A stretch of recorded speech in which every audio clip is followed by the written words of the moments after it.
उन्होंने कहा कि हमारे यहाँ तो ये हरदम होता रहता है, ये कुछ भी उल्लेखनीय नहीं है। जमीन का घोटाला, कभी मंदिर का घोटाला, कभी चढ़ोतरी का घोटाला, कभी कुछ घोटाला, घोटाला ही घोटाला तो वहाँ हो रहा है। और क्या हो रहा है, तो जब मंदिर बनाया जाना था कोर्ट के निर्णय के बाद, तो कोर्ट में जिन पक्षकारों ने हिंदू समुदाय की ओर से मुकदमा लड़ा था उनको ट्रस्ट में होना चाहिए कि 15 दिन का पहले कह करके टालो, तो एक बार टल जाएगी बात।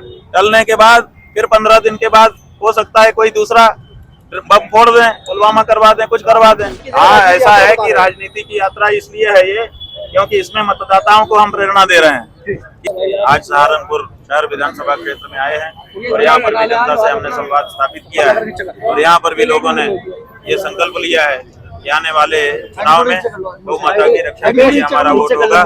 ऐसी पार्टियां जो गौ माता की रक्षा में असफल हुई हैं उनको हम ठुकराएंगे और जो पार्टी सुधार करते हुए गौ माता की रक्षा का शपथ पूर्वक वचन हमको देगी उसी को वोट देंगे।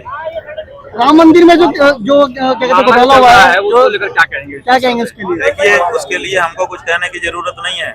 चंपत राय जी जो वहाँ पर सर्वे सर्वा बने हुए हैं सरकार की ओर से, उन्होंने पहले ही दिन पत्रकारों से बात करते हुए कह दिया है। क्या कहा है उसको बड़ा गौर से सुनने की जरूरत है। उन्होंने कहा कि हमारे यहाँ तो ये हरदम होता रहता है, ये कुछ भी उल्लेखनीय नहीं है।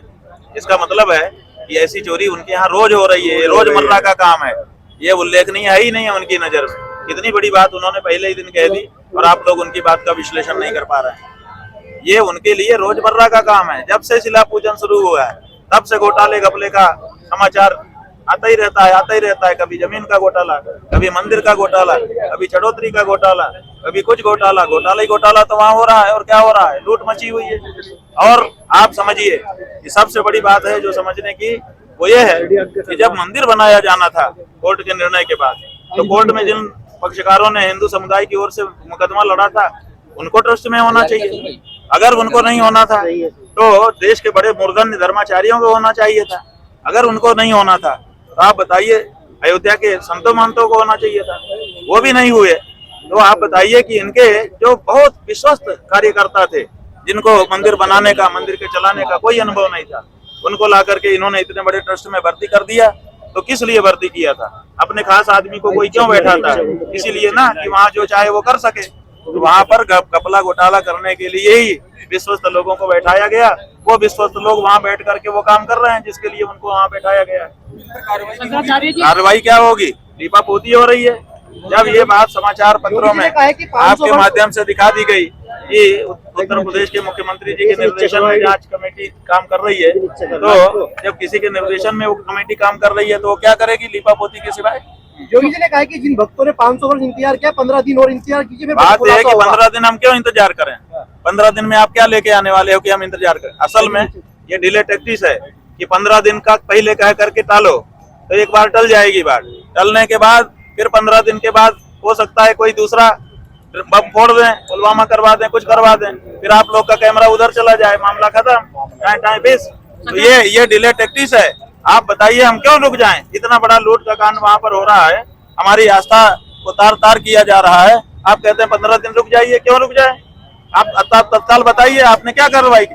आज तक FIR तक नहीं किया, गिरीश को अरेस्ट नहीं किया, किसी को उसके दायित्व से अलग नहीं किया। आप क्या कर रहे हैं? 15 दिन हमको और रोक दे रहे हैं। इसका मतलब आप मामले को टालना चाहते हैं। शंकराचार्य जी, 14 गौरक्षकों को जो है मुस्लिम जज ने उम्र कैद की सजा दी, उसके लिए आपका संगठन बात यह है कि हमने अपना आदमी उन परिवारों में भेजा हुआ है मध्य प्रदेश के होशंगाबाद में, और हमारा आदमी जाकर के उनको जो जरूरी है सब मदद कर रहा है।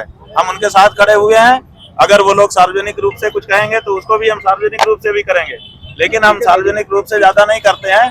जहाँ हमको जरूरत होती है हम व्यक्तिगत करते हैं, क्योंकि हमारा दिखावे का उद्देश्य नहीं होता है। अब आपने चूंकि पूछ लिया तो हमने आपको बताया कि हमारा आदमी वहाँ पर पहुंचा हुआ है और उनको जो जरूरी है वो सब सहयोग कर रहा है। इस यात्रा को जो है राजनीति यात्रा भी बता रहे हैं। हाँ जी, कुछ इस यात्रा को धार्मिक यात्रा की ऐसा है कि राजनीति की यात्रा इसलिए है ये क्योंकि इसमें मतदाताओं को हम प्रेरणा दे रहे हैं। ये मतदाता लोग, आप जो ये हमने पूछा है मतदाताओं से उत्तर प्रदेश में कि बताओ हत्या के लिए, पशु हत्या के लिए, मांस विक्रय के लिए आपने कंसेंट दिया है? जनता कह रही हमने नहीं दिया। तो जनता के बिना कंसेंट इतना बड़ा व्यापार कैसे चल रहा है और उसमें गौ मांस का व्यापार कैसे चल रहा है? तो आपको जनता को बताना चाहिए ना कि आपका वोट लेके हम ये करेंगे। तो जनता से धोखा हुआ है, बहुत बड़ा धोखा हुआ है, और जनता इस बात को अब समझ रही है और सबक सिखाने के लिए तैयार है। मुख्यमंत्री एक कार्यक्रम में ये कह रहे हैं कि मेरा सबसे प्रिय विषय जो है भूमाफिया को मिटाना है, तो इसको लेकर क्या कहेंगे? अरे भाई 9 साल से तो आपका प्रिय विषय हम देख ही रहे हैं, बुलडोजर लेके लग जाता है, तो सिलेक्टिव बुलडोजर से ये सब कुछ नहीं हो सकता। अगर आप न्याय प्रिय होते, जहाँ गड़बड़ी थी बिना चेहरा देखे, बिना धर्म जात देखे अगर आप चढ़ा देते तो अभी तक सबके ढीले पुर्जे हो जाते अपराधियों के, लेकिन वो नहीं कर पाए।